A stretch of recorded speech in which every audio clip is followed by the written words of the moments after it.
अरे का हो कल्लू भाई, मुहवा काहे तो पले बाड़ा हो? अरे कुछ न भाई। ए गमछी खोला खोला खोला खोला गमछी खोला। अरे कुछ नहीं। ई का हो? ई गलिया पे लाल लाल का लागल बा हो? का कोई हम कल पिंकी पार्क में घूम रही थी, पूरा मस्ती में झूम रही थी।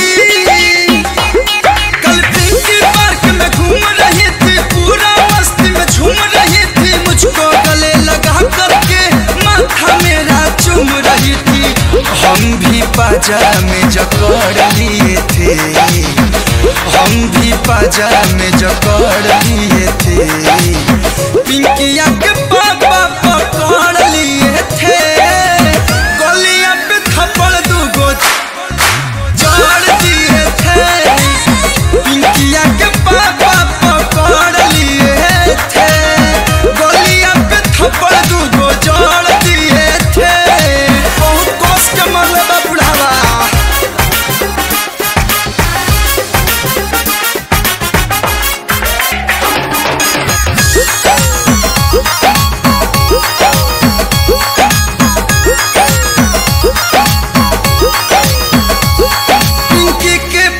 पार्क में ही कर रहे थे योगा, हम समझे कि सुबह सुबह पे यहाँ न कोई होगा।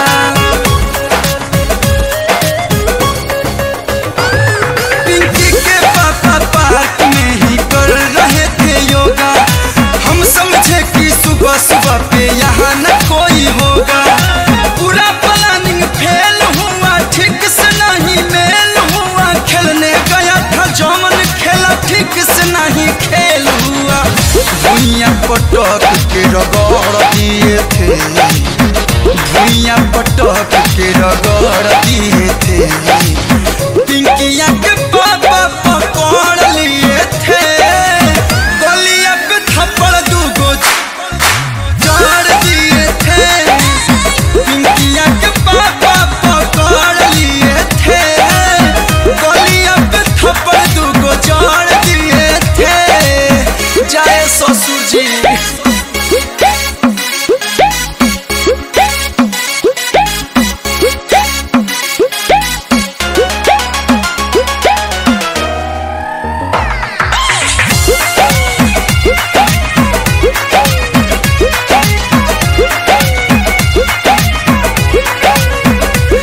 जितनी भी पब्लिक थी वहाँ पे सबने मुझको मारा। किसी ने धोके बाल खींचा, किसी ने शर्ट फाड़ा। आरजे मॉल से बड़ी महंगा शर्ट लिए थे। जितनी भी पब्लिक थी वहाँ पे सबने मुझको मारा।